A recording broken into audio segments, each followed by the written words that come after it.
करुणा करा दयाळा तुमचा अनुग्रह लादलो तुमचा अनुग्रह लादलो करुणा करा दयाळा करुणा करा दयाळा करुणा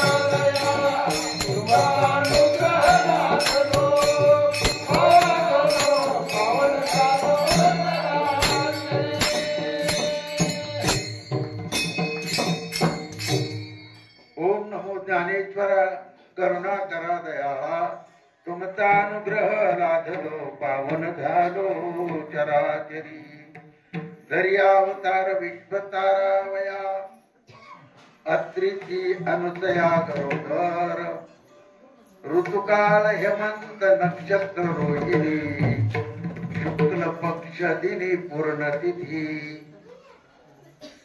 प्रस्तुत प्राप्त काल कीर्तन सेवेसाठी उच्चारलेला अभंग सर्व संतांमध्ये श्रीमंत असणारे एकनाथ महाराज यांचा 4 चरणांचा दत्तात्रयांचं प्रागटीकरण वर्णन करणारा अभंग सेवेसाठी निवडलेला आहे. विठाल सेवेला सुरुवात करण्यापूर्वी थोडासा परिहार थोडासा भगवंताच्या कृपेने साधू संतांच्या आशीर्वादाने कोरेगाव ग्रामस्थांच्या सहकार्याने विटेकर परिवार असेल या सर्वांच्या सहकार्याने प्रत्येक वर्षी चालू असलेला दत्तात्रयाचा जन्मोत्सव सोहळा आणि या सोहळ्याच्या निमित्तानं आदरणीय आमचे परममित्र एकनाथ महाराज विटेकर यांनी 10-15 दिवसांपूर्वी फोन करून सांगितलं आणि त्याच्यामुळं तुमच्या सर्व सज्जनांच्या दर्शनाचा लाभ आलेला आहे. आणि या ठिकाणी आल्यानंतर आमचे गुरुवर्य आदरणीय जाधव महाराज आले. खूप आधार आल्यासारखं झालं. नाना आहेत, मंत्रिमंडळ आहे, ते मोठे नाना आहेत, विनेकरी आणि मृदंगाचार्य ग्रामस्थ महिला भगिनी आणि त्यातले त्यात विशेष आनंद म्हणजे असा पहिलंच हे आपलं कीर्तन आहे. विठाल विठाल विठाल असे आमचे गोरख भाऊ चांगले हे उपस्थित राहिले. सर्व मिरावली बाबा पायदीची सोहळ्यातील वारकऱ्यांच्या वतीनं त्यांना कोटी कोटी धन्यवाद देतो आणि या ठिकाणी शिवेला सुरुवात करतो. विठाल अभंग हा नाथ महाराजांचा आहे आणि नाथ महाराजांनी दत्तात्रयांच्यावर खूप अभंग केले.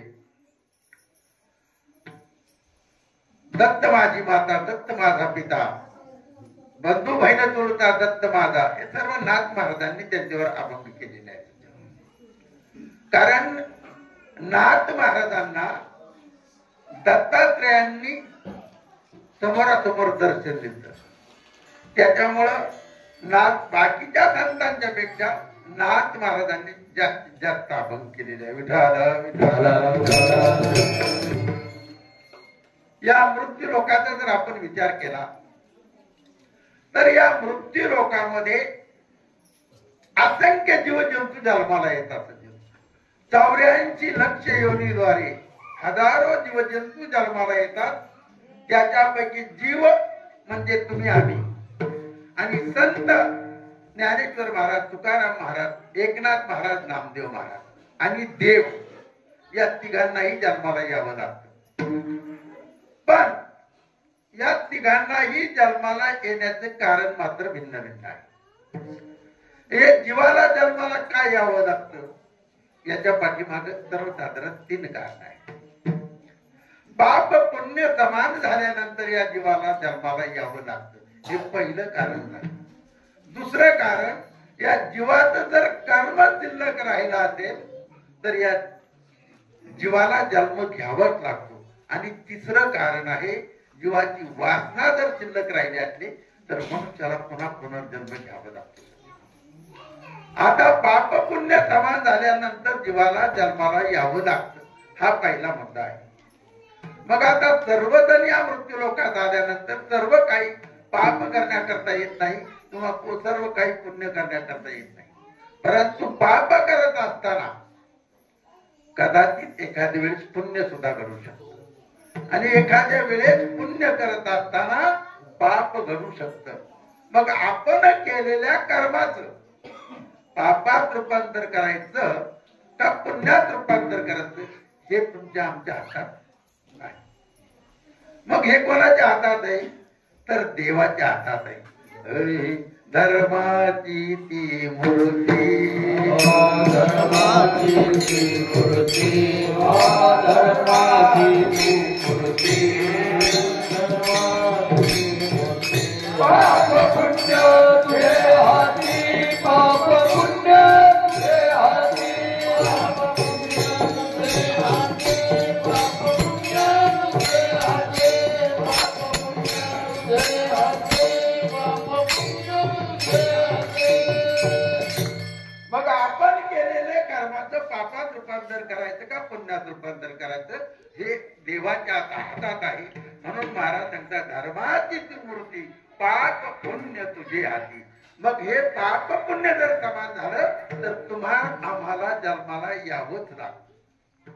दुसरा मुद्दा आहे, या जीवाचं जर कर्म शिल्लक राहिलं तर मनुष्य देहाला यावं लागतं. हे कर्म एवढं खतरनाक आहे, हे कर्म देवाला चुकलेलं नाही.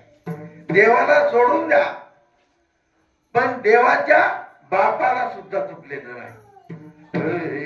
कर्मये दशरथ युयोगी वेला, कर्मये दशरथ युयोगी वेला, कर्मये श्रीराम वनवासाला, कर्मये श्रीराम वनवासाला, कर्मये रावण सगळ पावला, कर्मये रावण सगळ पावला,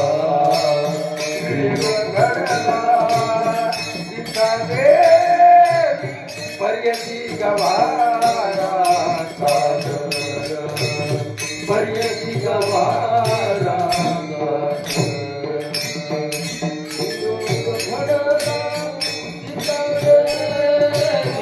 पर्यती गवारा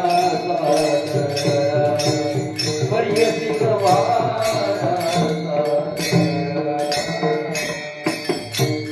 अशा प्रकारे कर्म शिल्लक राहिल्यानंतर मनुष्याला जन्माला यावंच लागतं. ज्ञानोबा तर स्पष्ट सांगतात, आगा कर्मी जे मुरावे ते सपदुःखी फळावे, भोगावया यावे ते हा एक. कर्म जर शिल्लक राहिलं तर ते भोगण्यासाठी जन्माला यावंच लागतं. खूप उदाहरणं आहेत, परंतु आपल्या धावत्या युगामध्ये कीर्तन करायचं. म्हणून आता कर्म शिल्लक राहिल्यानंतर जीवाला जन्माला यावंच लागतं. तिसरा मुद्दा आहे की जीवाची जर वासना शिल्लक राहिली तरी देखील जीवाला जन्माला यावं लागतं. दळभरत राजांचं सर्वांना माहिती आहे. तपश्चर्या करण्यासाठी वनामध्ये गेले, कठोर अशी तपश्चर्या केली आणि एक दिवस अंघोळ करायला गेले असताना, नदीच्या काठी गेले असताना एक गर्भवती हरण पाणी पिण्यासाठी सिंहाची किंकाळी ऐकली. सज्जन हरिण ही दात अगोदरच भित्री आणि त्यात ती किंकाळी ऐकल्यानंतर तिने आपला गर्भ त्या पाण्यामध्ये टाकला.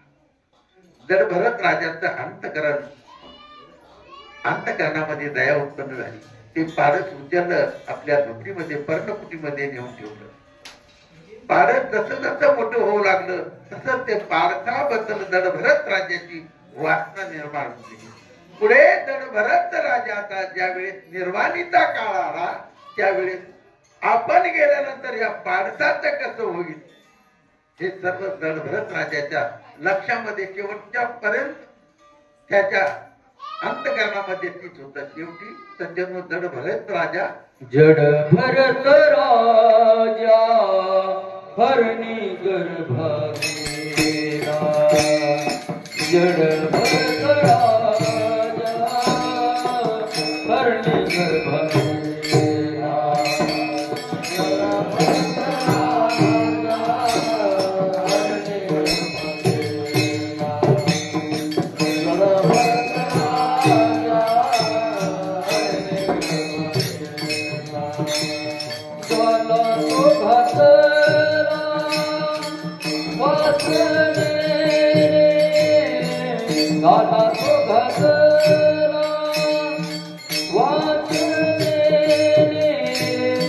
जड भरत राजा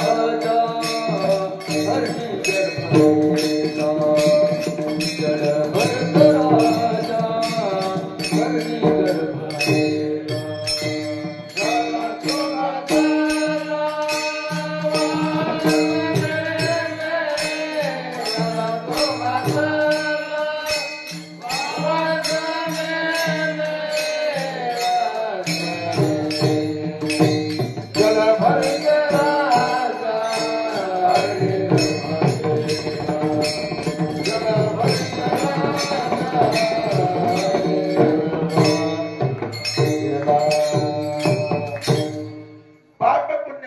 झाल्यानंतर मनुष्याला जन्माला यावंच लागतं. मनुष्याचं कर्म जर शिल्लक राहिलं असेल तरी सुद्धा माणसाला जन्माला यावंच लागतं. आणि मनुष्याची वासना जर शिल्लक राहिली असेल तरी मनुष्य आम्हाला जन्माला यावंच लागतं. आता दुसरा मुद्दा आहे संत. संत हे देवापेक्षाही श्रेष्ठ आहेत. असे जे संत आहेत ना ते जगत उद्धारा करता अवतीर्ण होत असतात. पण कुठून येतात असे संत महात्मे? आम्ही वैकुंठ मध्ये, आम्ही वैकुंठ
जगत उद्धारा करता करिता अवतीर्ण होतात. स्वतः अवतीर्ण होत असतात. ज्यावेळी ज्ञानोबरायांनी 22व्या वर्षी समाधी घेतली भगवंत स्वतः रडू लागले. त्यावेळेस रुक्मिणी आई साहेबांनी विचारलं, देवा त्या 22 वर्षाच्या मुलासाठी तुम्ही रडता? त्यावेळी भगवंताने सांगितलं, की असा योगी देव म्हणती रुक्मिणी एकच योगी देखील नाही एक ज्ञान संजीवनी दान त्रैलोक्य. आता योगी मी पाहिलाच नाही. रुक्मिणी मातेचा अंतःकरण जवळून आलं आणि रुक्मिणी आई साहेबांनी विचारलं, देवा या महाराष्ट्रामध्ये एकाच आईच्या पोटी हे 4 पुत्र जन्माला आले, हे मूळचे कोण आणि कशासाठी अवतीर्ण झाले? त्यावेळी भगवंत सांगतात, आईचे ब्रह्म विष्णू हर मुक्ताई ते साचार तरावया चराचर कधी माझी अवतरले. तुमचा आमचा उद्धार करण्यासाठी भगवंत संत महात्मे येत असतात. सज्जनो, याच्या पुढे निळोबाराय सांगतात, संत महात्मे उद्धारासाठी तर येतातच. दिन उद्धरेल नवला कोण, दिन उद्धरेल नवला कोण, दिन उद्धरेल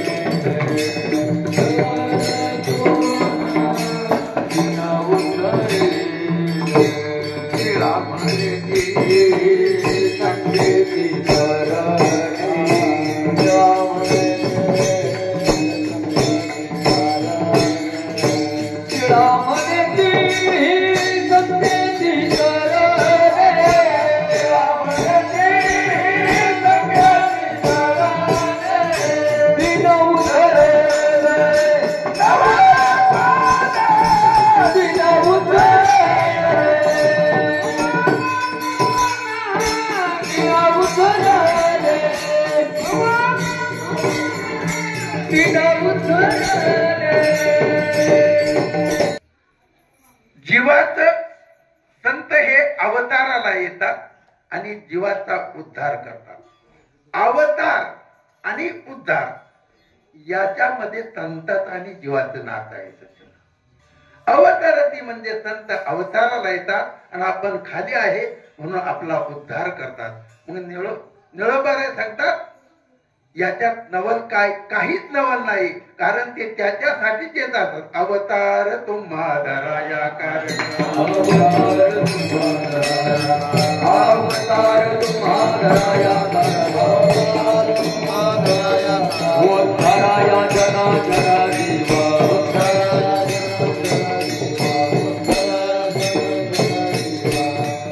म्हणजे जीवाला यावं लागतं. संत महात्मे स्वतःहून अवताराला येतात आणि अवताराला आल्यानंतर स्वतःहून या ठिकाणी जातात किंवा तुमच्या आमच्यामध्ये राहतात. ज्ञानोबाराय समाधीस्थ झाले, परंतु ज्ञानोबाराय आजही अलंकापूर क्षेत्रामध्ये रामकृष्ण रामकृष्ण नामाचा जप करत आहेत. म्हणून संत स्वतःहून अवताराला येतात. जीवाला यावंच लागतं. आणि देवाच्या बाबतीत तसं नाही. ज्या वेळेस त्या मृत्यूलोकामध्ये भक्तावर अन्याय होईल त्यावेळेस ऋषीमुनी साधू संत सर्वजण देवाकडे जातात आणि देवाची प्रार्थना करतात. मग देव अवताराला येतात आणि अवताराला आल्यानंतर देव काय करतो? भक्तारा की पाया पदे, भक्तारा की पाया पदे, भक्तारा की पाया पदे. दुर्जनाची संवारी, दुर्जनाची संवारी, दुर्जनाची संवारी, दुर्जनाची संवारी, दुर्जनाची संवारी, दुर्जनाची असा देव अवताराला आल्यानंतर देव काय करतो? भक्ता राखी पायापाशी, दुर्जनाची संवारी, घेऊन या चक्रगदा. हाच धंदा करीतो. भक्ता राखी पायापाशी, दुर्जनाची संवारी. पण सज्जनो, आज या ठिकाणी जो अवतार आहे तो दुर्जनाचा संहार करण्यासाठी नाही किंवा भक्तांचा संभाळ करण्यासाठी नाही. तो आजचा जो अवतार आहे तर महान पतिव्रता माता अनुसया तिच्या भक्ती प्रितर्थ आहे. विठाला तर ही अनुसया माता कोण? तर ही अनुसया माता कर्दम आणि देव होती. कर्दम आणि देवभूतींना ज्या 9 कन्या झाल्या त्यापैकी एक कन्या ही अनुसया माता, ही अत्रि ऋषींची पत्नी. आणि अत्रि एक कोण, जो ब्रह्मदेवाच्या नेत्रापासून तयार झाला त्याला म्हणतात अत्रि. यांचा भाव जाणून घ्या. अनसूया म्हणजे जिच्याकडे असूयाच नाही, ईर्ष्या नाही, तिला अनुसया म्हटलं जाते. आणि अत्रि अ म्हणजे नाही, स्त्री म्हणजे 3 गुणाच्या पलीकडे सत्व रज तम या 3 गुणाच्या पलीकडे ज्याची अवस्था झाली असे अत्रिय. आणि असे अत्रिय आणि अशी अनुसया एकत्र आल्यानंतर त्यांच्या पोटी देवाला जन्म घ्यावा लागतो. विठाल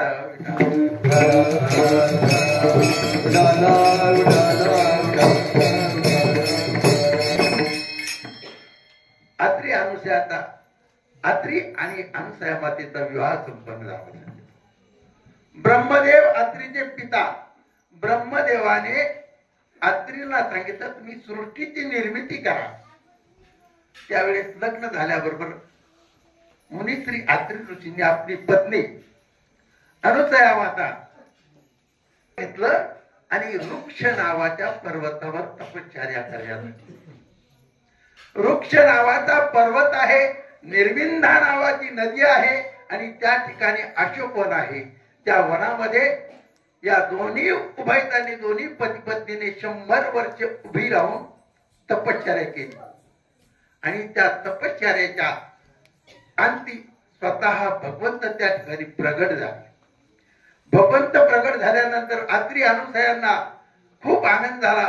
प्रत्यक्ष भगवान पुढे समोर उभे राहिले. नमस्कार केला. दोघा उभयतांनी, पती पत्नीने नमस्कार केला. भगवंताने सांगितलं 100 वर्ष तपश्चर्या केली. सत्ययुगात नाही बरं का, नाही आता 100 वर्षाची नाही, 100 वर्षाची तपश्चर्या केली. बोला तुम्हाला काय पाहिजे. तर या दोन्हीही पती पत्नींनी सांगितलं की आम्हाला आमच्या पित्याने म्हणजे ब्रह्मदेवाने सृष्टी निर्माण करण्यासाठी सांगितलेलं आहे. तर देवा फक्त एकच कर, अशी सामान्य संतती आम्हाला नको. की जी संतती जन्माला येते, आयुष्यभर संसार करते, मरून जाते, ही सामान्य संतती आम्हाला नको. मग आम्हाला अशी संतती दे, पुत्र देई आईचा गुंडा ज्याचा तिन्ही लोकी झेंडा. अशी संतती आम्हाला दे की आई वडिलांना पतनातून काढणे. पतन म्हणजे अधोगती, पतन म्हणजे जन्म मृत्यू आणि पतन म्हणजे हा संसार. याच्यातून आई वडिलांची सुटका करतात, त्याला म्हटलं पुत्र.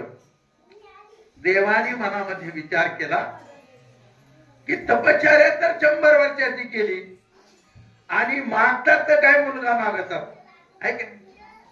देवाने सांगितलं आता काही नाही, मीच तुमच्या पोटी जन्माला येतो. विठाला विठाला विठाला. आणि देव अंतर्धान पावले. त्यांना खूप आनंद झाला.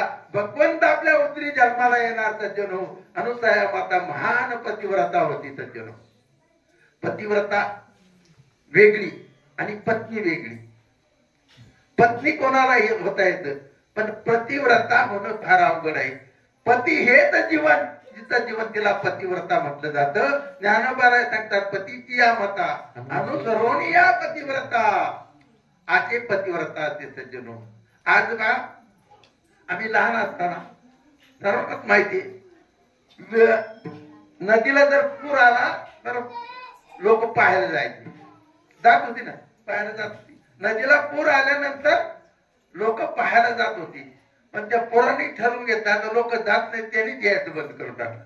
पुरच येत नाही. आणि जो थोडाफार पाऊस होतो ना, तो फक्त एकमेव मात्र पतिव्रतेच्या सामर्थ्याने होतो. सज्जन, म्हणून या विश्वामध्ये पतिव्रता आहेत, भगवंताची भक्ती करणारे भक्त आहेत. म्हणून हे विश्व चाललेलं आहे. विठाल विठाल विठाल नावाचे ऋषी होते. सज्जन, उद्धालक नावाचे ऋषी जंगलामध्ये तपश्चर्या करायचे, पर्णकुटी बांधून राहिलेले. आणि त्या ठिकाणी पर्णकुटी बांधले असताना 4-5 वाजता ते आपले भांडी घालण्याचे काम करत होते. महर्षी नारदांची स्वारी रस्त्याने चालली आणि पाहिलं तर महात्मा आणि स्वतः भांडी घालतोय. नारद महाराज गेले, जे हरी केलं आणि सांगितलं मी या वयामध्ये 85 वर्षाच्या वयामध्ये भांडी घालता. म्हटले काय करता मग आता, लग्न वगैरे केलं का? म्हणजे नाही. बरं करायची इच्छा आहे का? ऋषी म्हणते आता या वयात मला कोण मुलगी देतो, 85 वर्षाचं वय. अहो नारदाने ठरवल्यावर कुठली गोष्ट होते, पत्नीचं सांगायचा. नारदाने ठरवल्यावर काही होत असतं. म्हटले ऋषी थोडसे गालात हसले, नारदांनी ओळखलं यांची इच्छा आहे लग्न करायची. म्हटले काय नाही मी पाहतो मुलगी. म्हटले नारद थेट ब्रह्मदेवाकडे गेले. जे हरी झालं नारदांचा कोणी कोणत्या याच्यात गेला तरी नारदांचा सन्मान होता. ब्रह्मदेवाने सन्मान केला आणि महर्षी म्हटले बऱ्याच दिवसातून येणं केलं.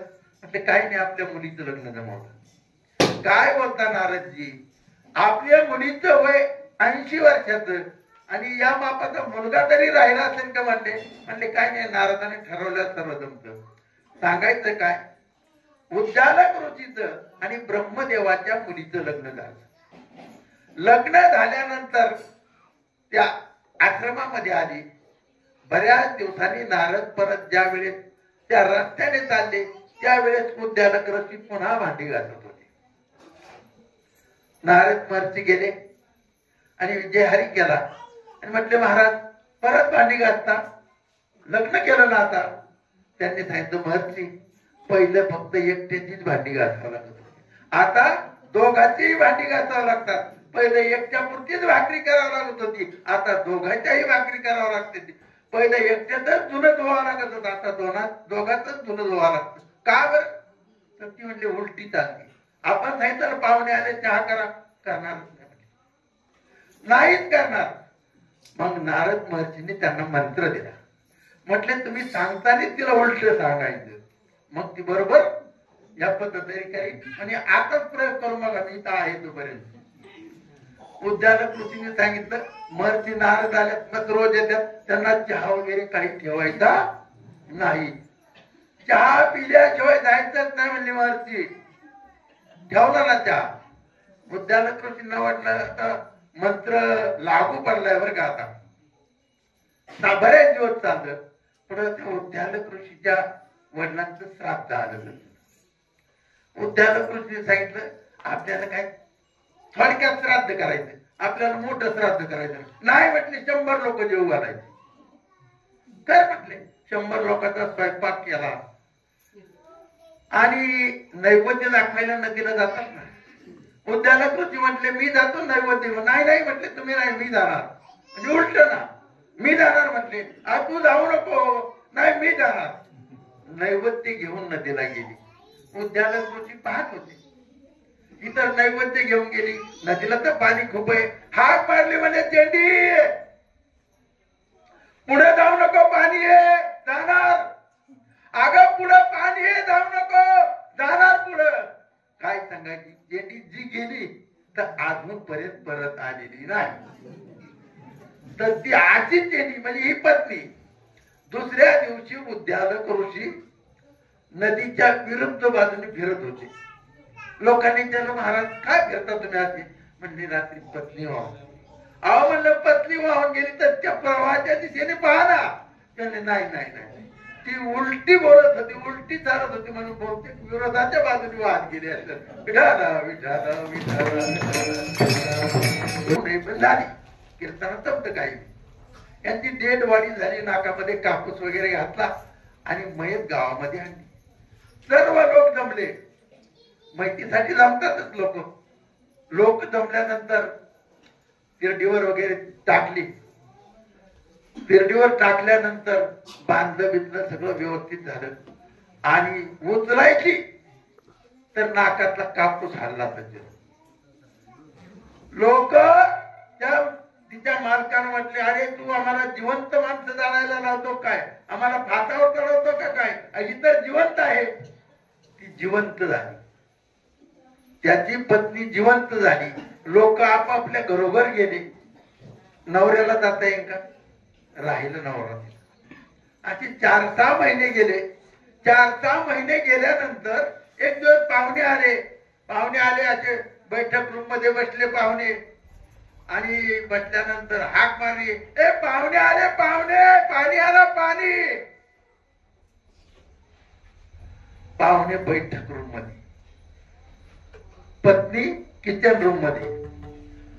उठून आली नाही, उठून पाणी घेऊन उठून आली नाही. किचन मधूनच हात केला थेट पाहुण्यांपर्यंत हातन तांब्या. 25 फुटाचा हात पाहिल्यानंतर पाहुण्यांचं पाणी पाणी झालं. पाहुणे निघून गेले, पण याला जाता येईल का? मालकाला कसं जाता येईल? मालक गेला नाही. त्या दिवशी विचार केला, खरोच ज्या दिवशी ती जिवंत झाली त्या दिवशी शंका आली होती काहीतरी भानगड आहे. म्हणून रात्री बाहेर खाटावर झोपण्याचं निमित्त केलं आणि रात्री 9-10 वाजता झोपायचं निमित्त केलं आणि लुंगीवर आणि बनेलवरच ते गटर पल्याला हात केला. स्टेशनला गेला. दुसऱ्या दिवशी सकाळी नागपूर स्टेशनला उतरला. त्याच्यावर लुंगी आणि पंचावरच उतरला. बरं झालं म्हणलं, जगलो आता. इथं काही करीन, बुटपाणीच करीन, हमाली करीन, पण इतक्या तडाख्यातून वाचलो आणि हातपाय धुवायला स्टेशनवरून नळावर गेला. नळावर गेला, हातपाय धुवून वर पाहतो तो पत्नी समोर. तो आली. म्हटले, मग तुम्ही जर लुंगवर बनेलवर आले तर मी त्यातून पॅन्ट घेऊन आली. विठाला विठाला विठाला म्हणतात. शास्त्रामध्ये म्हणतात, कार्याची मंत्री, करण्याची दाचू, भोजाची माता, सेनेची रंभा, धर्मानुकूला, षटगुण येतद्वी पतिव्रता नाम. या 10 कामामध्ये जी श्रेष्ठ आहे तिला पतिव्रता म्हटलं जातं. सज्जन हो, काशीराज नावाचा राजा होता. आता पतिव्रते सांगतो का, पत्नीचं बंद करून टाकलं होतं. विठाल काशीराज नावाच्या एका राजाला 2 मुली होत्या. एकीचं नाव चांडल्या आणि दुसरीचं नाव सुमती. चांडेल्या उपवर झाल्यानंतर तिचा विवाह एका विद्वान संपन्न ब्राह्मणाबरोबर तिचा विवाह केला. पण सुमतीला एकही मुलगा पसंत पडला नाही, म्हणून सुमती ही अविवाहित राहिली. अविवाहित राहिल्यानंतर आपल्या जीवनात सार्थक व्हावं, आपला हा देह कुठेतरी सत्कर्मामध्ये लागावा, म्हणून ती पूजा पाठ असं करू लागली, तपश्चर्या करू लागली सुमती. पण चांडिल्य मात्र पतीच्या सेवेमध्ये दंग असायची. चांडिल्य कायम. एक दिवस त्या नगराला आग लागली. सर्व नगर जळून भस्मसात झालं आणि ज्यावेळी चांडिल्याच्या घरासमोर अग्निनारायण आले त्यावेळी तिने हातामध्ये जल घेतलं आणि प्रार्थना केली, हे भुवन भास्करा, मी जर खरोखर पतिव्रता असतील तर या अग्नीपासून माझ्या घराचा रक्षण कर. ऐकलं सूर्यना, अग्निनारायणाने ऐकलं. अग्निनारायण ऐकलं आणि शांडिल्यचं घर तसंच राहिलं. इकडं सुमतीची पर्णकुटी जळून गेली. तपश्चर्या करणारी सुमती हिची पर्णकुटी जळून गेली. तिला वाटलं अर्थात आपल्या बहिणीची शांडिल्य तिने केलं, घर जळालंच असेल, म्हणून ती सुमती त्या शांडिल्यकडे आली. येऊन पाहते तर आश्चर्याचा धक्का बसला की शेजारी मोठमोठे वाडे जळाले पण शांडिल्यचं घर जळालं नव्हतं. विचारलं, ताई हा कसला प्रताप आहे? त्यावेळेस शांडिल्यने पतिव्रताचे सामर्थ्य सांगितलं नाही. पती चरणाचं हे सामर्थ्य आहे. पती चरणाचं हे सामर्थ्य आहे. अग्नी नारायण माझ्या घरी आला आणि पतीचं नाव घेऊन त्या ठिकाणी जल टाकल्याबरोबर अग्नी नारायणाने माझे घर टाळलं. त्यावेळेस सुमतीला समजलं की पती सेवेमध्ये भगवंताने एवढं सामर्थ्य दिलं की तुका म्हणे पतिव्रता तिची देवावरी सत्ता, आणि मी तर फुकट आपलं तपश्चर्या करीत बसले आणि लग्न करावं तर आता वय संपलेलं आहे. शांडिल्यने सांगितलं, ताई काळजी करू नकोस, तुला जर विवाह करायचा असेल तर उद्या पैठण क्षेत्रामध्ये सकाळीच उठून गोदावरीला स्नान कर आणि मंदिरामध्ये जो प्रथम असेल त्याच्या गळ्यामध्ये हार घाल. विठाल विठाल गळ्यामध्ये हार घाल. सुमती उठली, गोदावरीच्या स्तरावर गेली, स्नान केलं आणि महादेवाच्या मंदिरामध्ये जाऊन बसली. त्या ठिकाणी कोणीतरी वळल्याचा कुणीतरी कल्ल्याचा आजारी माणसाचा आवाज आला आणि त्या आवाजाच्या त्या दिशेने सुमती गेली. पाहिलं तर एक वयस्कर वयोवृद्ध व्याधीने व्याकुळ झालेला भगवंताचं नामचिंतन करत पडलेला तिने त्याच्या गळ्यामध्ये माळ घातली आणि सांगितलं, स्वामी आजपासून तुम्ही माझे पती, मी तुमची पत्नी. त्यावेळी त्या ब्राह्मणाने सांगितलं, कौशिक ब्राह्मण त्याचं नाव, त्याने सांगितलं, हे प्रिये, मला सर्व घरदाराने हाकून दिलेलं आहे, माझ्या सर्व अंगावर छत पडलेली आहेत, माझ्या अंगाची दुर्गंधी येते आहे आणि माझ्या भोवताने माशा भोवतायत आणि तू माझा स्वीकार करून काय तुझा फायदा यामध्ये काय?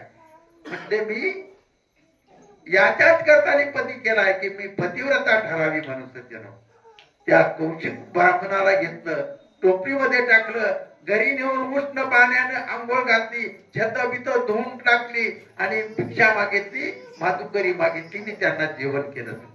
जेवलं 8-15 दिवस जेवलं, मस्तपैकी त्याची तब्येत सुरू लागली, चांगली होऊ लागली. संध्याकाळच्या वेळेत ती त्याला पेटाऱ्यामध्ये घालून फिरायला नेतात. पण हे कुष्ठरोगी होत.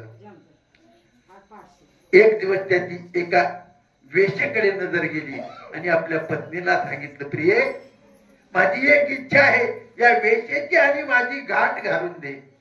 तिने सांगितलं, स्वामी त्यात काय अवघड नाही, आपण निर्धन आहोत, थोडंफार धन जमवते आणि नंतर त्या वेश्येकडे तुम्हाला नेऊन जाते.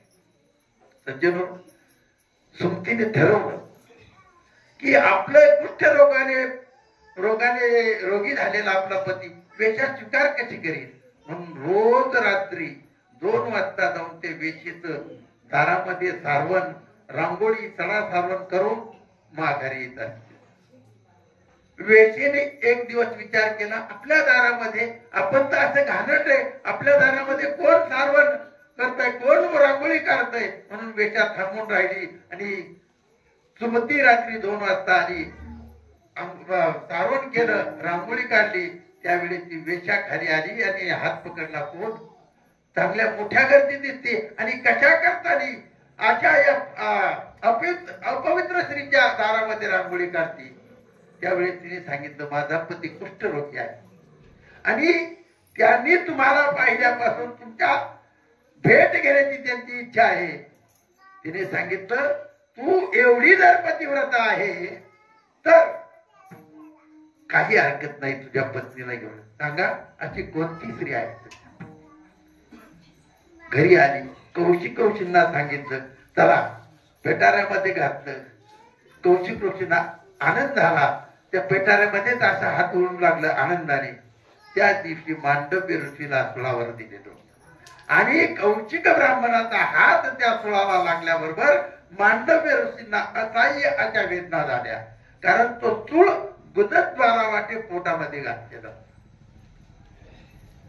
वेदना झाल्याबरोबर मांडव्य ऋषींनी शाप दिला, ज्याने या चुळाला धक्का लावला असेल तो नराधम दिवस उगवण्याच्या अगोदर मरण पावेल. सुमतीने विचार केला, पतिव्रता होण्यासाठी कुष्ठरोगी पती केला, त्याला व्यवस्थित केलं, त्याची इच्छा पूर्ण करण्यासाठी वेश्येच्या घरी चालवलं आणि हा जर उद्या सकाळी मेल्यानंतर कसली पतिव्रता म्हटली. खाली ठेवलं, कंबर पदर कसला आणि विनंती केली, हे सूर्यनारायणा, सूर्य भास्करा, मी जर खरोखर पतिव्रता असेल तर हृदयाला येऊ नकोस. सूर्यनारायणाने तिची प्रार्थना मान्य केली. तर जणू 10 दिवस सूर्य उगवला नाही. सर्व देव चिंताक्रांत झाले, सूर्य उगवला नाही. मग ब्रह्मदेवाने सांगितलं, हे सुमतीच्या पतिव्रतेमुळे सूर्य उगवत नाही, पण तिची समजूत काढण्यासाठी कोणीतरी तिच्यासारखीच बाई पाहिजे, म्हणून महान पतिव्रता असणारी अनुसया मातेला सुमतीकडे नेलं. अनुसया मातेला पाहता सुमतीने दर्शन घेतलं आणि म्हटले, तू देवाची जन्य आहेत. त्यावेळी अनुसया मातेने सांगितलं, जगाचा व्यवहार खोळंबलेले आहेत, तर सूर्याला उगायला परवानगी दे. सुमतीने सांगितलं, सूर्य उगवल्यानंतर तर माझा पती मरणार आहे, मग मला काय करायचं? त्यावेळी अनुसया मातेने सांगितलं, माझ्या पतीच्या सामर्थ्यानं मी तुझा मालक हा जिवंत करून तर देईल, पण त्याचा कुष्ठरोग नाहीसा करील. सकाळच्या प्रहरी सूर्य उगवला. ऋषीच्या वचनाप्रमाणे कौशिक ऋषी मरण पावला. पण अनुसया मातेनं आपल्या पतीवरते सामर्थ्यानं आपल्या पतीचं नामस्मरण करून जल जिंकल्याबरोबर कौशिक स्वामी जिवंत तर झाला, पण व्याधीमुक्त झाला. विठ्ठल. अनुसया मातेची ख्याती त्रिभुवनात पसरली. वाऱ्या हाती माप झाले सज्जनाचे, कीर्तिमुखी नारायण. भगवंत त्याची कीर्ती वर्णन करत असतो सज्जन, की जी एवढी पतिव्रता आहे की मेलेलं माणसं जिवंत करती, अचेतन वस्तूवर सुद्धा याची सत्ता आहे. सज्जनो, मग त्या टायमाचे पत्रकार महर्षी नारद महाराज त्यांना समजलं आणि नारद महर्षी थेट वैकुंठात गेले. भगवंत नव्हते, लक्ष्मी आई साहेब होत्या आणि विचारलं, नारदजीचं स्वागत केलं. या नारदजी, या नारदजी, बसा बसा. कुठून आले तुम्ही? त्रिणी लोकांमध्ये फिरता, आजचं काही नवीन असलं तर सांगा म्हटले आम्हाला. नारद महर्षीने सांगितलं, नवीन काहीच नाही, सारं जुनच आहे. आहो पण तुम्ही येता येता जर काही पाहिलं असलं तर आम्हाला सांगा. म्हणजे काही पाहिलं नाही, फक्त मृत्यू लोकांमध्ये एवढं पाहिलं की एक महान प्रतिव्रता आहे, तिचं नाव अनुसया आहे. अचेतन वस्तूवर सुद्धा तिची सत्ता चालते. एवढंच काय, देवावर सुद्धा तिची सत्ता आहे. एवढंच नव्हे तर मेलेली माणसं सुद्धा ती जिवंत करते. महिला मंडळींना माहितीये, सर्वांना माहितीये की दुसऱ्या एखाद्या स्त्रीचं वर्णन जर लक्ष्मी मातेला पटलं नाही, म्हटली मी एवढी पतिव्रता असून या मृत्यू लोकांमध्ये कोण पतिव्रता झाली याची मुळीच शक्य नाही म्हटले. नारद महर्षीने सांगितलं आहे पतिव्रता आहे, मी जातो म्हटले. आता म्हटले नाही नाही बसा, म्हणले मी जातो. लगेच लक्ष्मी मातेने फोन फिरवला. पुढं कैलासाला. कोण? म्हणले मी लक्ष्मी बोलते. हा, मी पार्वती बोलते. अगं म्हटले, ते नारद महर्षी फिरतात, त्यात मृत्यू लोकांमध्ये अशी एक पतिव्रता आहे की ती देवावर सत्ता आहे. एवढंच नाही तर मेलेली माणसं जिवंत करते. असं कोणी म्हणून मी पतिव्रता आहे? आपण एवढ्या पतिव्रता असताना तिने सावित्रीला फोन केला, तिघींना फोन केला. म्हटले आपण त्या पतिव्रतेची परीक्षा घेतलीच पाहिजे. नुसती परीक्षा नव्हे तर सत्व परीक्षा असायची. भगवंत घरी आले. सर्व या तिन्ही देवाच्या पत्नी यांना सर्वांना ईर्ष्या निर्माण झाली. देवांच्या बायकांना ईर्ष्या निर्माण होती, तुमच्या आमच्यांना होईन यात काय नव्हतं. बरं, ईर्ष्या निर्माण झाली आणि कोणाच्या सत्वपरीक्षाची घ्यायची की जिच्याकडे ईर्ष्याच नाही. तिची गोपग्रहामध्ये जाऊन बसल्या. देवाने विचारलं काय झालं? म्हणजे काही नाही, आम्ही तुमच्या बरोबर बोलणार नाही.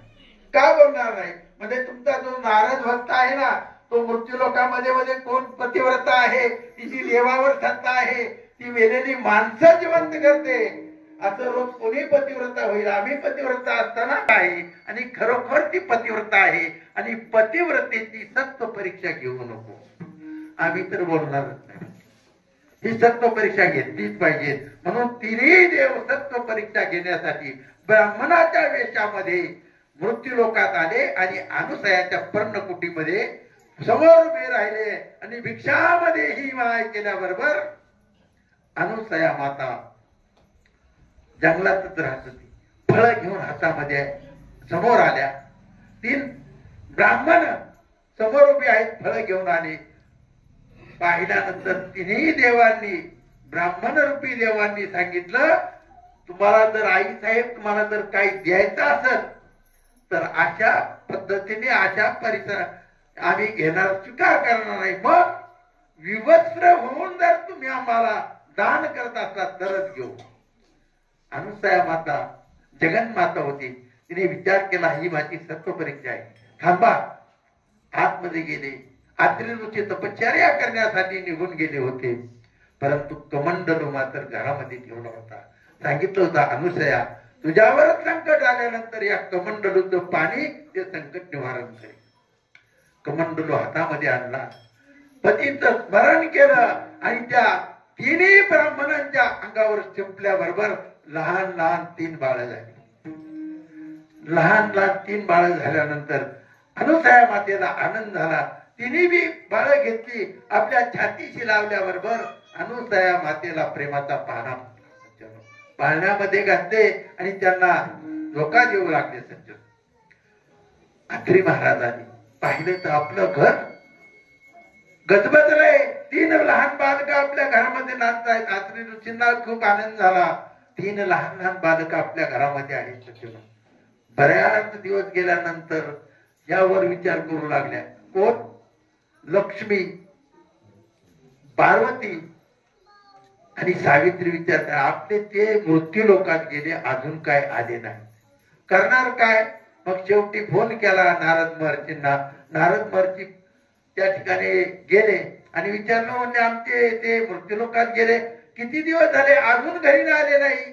तर म्हटले, तुम्हाला मी सांगितलं होतं की ती खरोखर पतिव्रत आहे आणि पतिव्रतेची परीक्षा घेऊ नका. म्हटले, तिने आता तुमचे मालक लहान लहान बाळ केले आणि पाळण्यामध्ये घालून त्यांना झोकं देत आहे. मग त्यांनी विचारलं, नारद महर्षी आता आम्ही काय करावं? म्हटले, आता तुम्हाला वाटेल ते का, मी काही सांगणार नाही.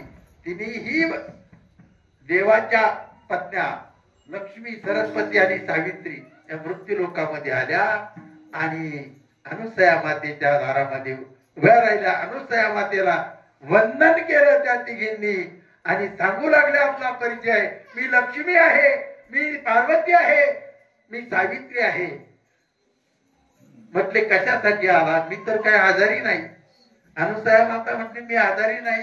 म्हटले, तुम्हाला भेटण्यासाठी आले. मी काय आजारी वैजारी काही नाही म्हटले. म्हटले, दुसरं काम आहे. म्हटले, काय? जे तुझ्या पाळण्यामध्ये ते 3 बाळ झोपलेले ते आमचे मालक आहेत. तुमचे मालक? हो, आमचे मालक आहेत. मग आमचे मालक आम्हाला परत द्या, आमचे मालक आम्हाला परत द्या. अनुसयाने मातेने सांगितलं, काही हरकत नाही, तुमचे मालक ओळखा आणि घेऊन जा. खूप आनंद झाला देवींना, देवांच्या पत्न्यांना, की आता आपली मालक आपल्याला मिळतील. म्हणून लक्ष्मी घाईघाई पुढे गेली आणि कोणी हात पाळण्यामध्ये केलं आणि लगेच मागे फिरली. पार्वतीने विचारलं, का ग, काय झालं? अगं म्हणजे 3 बाळ सारखीच आहेत. चुकून जर शंकराला हात लागला तर माझं पातिव्रत्य भंग होईल. अगं म्हटली, तुला नवरा ओळखत नाही, तर माग. पार्वती आई साहेब पुढे गेल्या, हात पुढे गेला. पार्वती आई साहेबांची तशीच गत झाली. सावित्री मातेची सुद्धा तशीच गत झाली. पुन्हा अनुसया माते गेल्या आणि अनुसया मातेला हात जोडला. म्हटले, का? म्हटले, आमचे पती आम्हाला ओळखत नाही. अनुसया माते सांगितलं, तुम्ही पतिव्रता आहेत ना? तुम्ही पतिव्रता आहेत ना? पतिव्रतेला बाकी काही जरी नाही कळलं, तिचा नवरा तर भोयावं नाही. म्हटले, तुम्हाला तुमचा नवरा ओळखता येत नाही. म्हटले, माते माफ करा मला, आम्ही पतिव्रता आहोत, पण आम्हाला आमचे मालक ओळखत नाही. म्हणा गेल्या, पतीचं स्मरण केलं, कमंडलू आणला आणि त्या तिघावर संपल्याबरोबर ते देव स्वरूपाला निर्माण झाले. सज्जन, तिघांच्या 3 पत्त्या त्यांच्या जवळ येऊन उभा राहिल्या. तेवढ्यात अत्रि ऋषींचं आगमन झालं आणि ते ज्या वेळेस स्वस्थ आहारा निघाले त्यावेळेस अत्रि ऋषी आणि अनुसया मातेच्या नेत्रातून पाणी आले. देवा, तुम्ही लहान लहान स्वरूपामध्ये आमच्या आश्रमामध्ये खेळला, आता तुम्ही चाललात, आमचा आश्रम मोकळा होईल. त्यावेळेस देवांनी सांगितलं, मी तुझ्या पोटी जन्म घेईल, मी तुझ्या पोटी जन्म घेईल, मी तुझ्या पोटी जन्म घेईल, असं 3 देवांनी एकदा सांगितलं. देव अंतर्धान पावलं. या अत्रि मातेला, अत्रि ऋषींना आणि अनुसया मातेला एवढा आनंद झाला की देव आपल्या पोटी जन्म घेणार आहे. त्यानंतर काही कालानंतर अनुसया माता गरोदर राहील. आणि अनुसया मातेला जो पहिला मुलगा झाला त्याचं नाव दुर्वासा. दुर्वासा म्हणजे भगवान शंकराचा अवतार. आणि जो दुसरा मुलगा झाला त्याचं नाव आर्यमा. आर्यमा म्हणजे भगवान विष्णूचा अवतार. आणि तिसरा मुलगा झाला त्याचं नाव चंद्रमा. हा ब्रह्मदेवाचा अवतार. त्यापैकी दुर्वास आणि आर्यमा हे दोघं अविवाहित राहिले. यांनी काही लग्न केले नाही, पण चंद्राने लग्न केलं. चंद्राला 27 बायका आहेत. हा जो चंद्र आहे ना, तो आत्री ऋषीचा आणि अनुसया मातेचा पुत्र आहे. आणि चंद्राची जी 27 नक्षत्र आहेत, त्या चंद्राच्या 27 पत्न्या आहेत. थोडे तिन्ही मुलं मोठली झाली. एक मुलगी झाली, तिचं नाव अमला नावाची एक मुलगी झाली. अशा 4 लेकर आत्री ऋषींना आणि अनुसया मातेंना झाली. मुलं लहान मोठाली दुर्वास, आर्यमा, चंद्रमा ही मोठी झाली. परंतु देव स्वरूपाचे होते ना, आणि ज्या वेळेस त्यांना आपल्या स्थानाकडे जायचं त्यावेळेस तिन्ही मुलं, आत्री ऋषीचे आणि अनुसया मातेची मुलं आपल्या स्वस्थानाकडे जायला निघाले. त्यावेळेस आत्री ऋषी आणि अनुसया मातेला पुन्हा वाईट वाटलं, रडू लागले. म्हटले तुम्ही आम्ही आमच्या इथे वाढला, आमच्या इथे जन्मला वाढला, आता तुमच्या स्थानाला जाणार, मग आमचा आश्रम पुन्हा मोकळा होणार. त्यावेळी त्यांनी विचार केला, खरोखर आई वडील बाबा सर्व वयस्कर झाले आणि वयस्कर आई वडिलांना त्रास देणं हे पुत्राचं काम नाही. म्हणून त्या तिघांच्या अंश रूपाने त्याच वेळेस अनुसया मातेच्या समोर एक मूर्ती उभी राहिली. सगुण मूर्तीच्या ठिकाणी उभी राहिली आणि तोच अवतार विश्व तारण्याकरता भगवान दत्तात्रेयाने घेतला अभंगाचं प्रथम चरण.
तो भगवान दत्तात्रेयाने तो अवतार धरला. आणि त्यावेळेस नाथ महाराजांनी लोकांना विचारलं की त्रेतायुगामध्ये भक्तांचा तारण्यासाठी जो अवतार झाला त्यावेळेस ऋतू कोणता होता, नक्षत्र कोणतं होतं. अभंगाचं दुसरं चरण. ऋतू का हेमंत, ऋतू का हेमंत नक्षत्र रोहिणी. ऋतू का हेमंत नक्षत्र रोहिणी. ऋतू का हेमंत नक्षत्र रोहिणी. ऋतू का हेमंत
भगवान दत्तात्रयाचा जन्म झाला.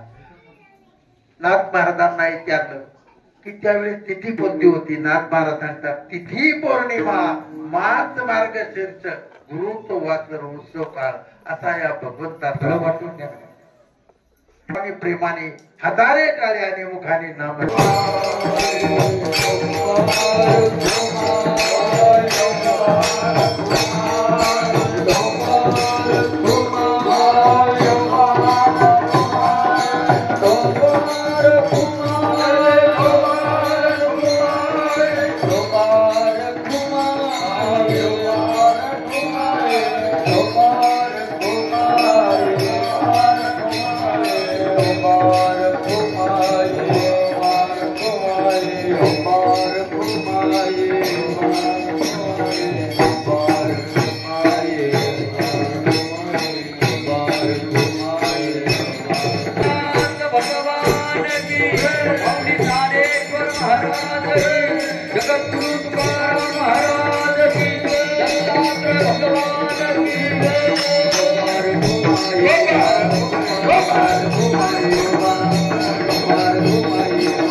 अवतार विश्वतारावया आत्रीची अनुसया गरोदर ऋतुकाळ हेमंत नक्षत्र रोहिणी शुक्ल पक्ष दिनी पूर्ण तिथी तिथी पौर्णिमा मान तिथी असा या भगवान दत्तात्रयाचा जन्मोत्सव सध्या साजरा होत आहे.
Thank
you.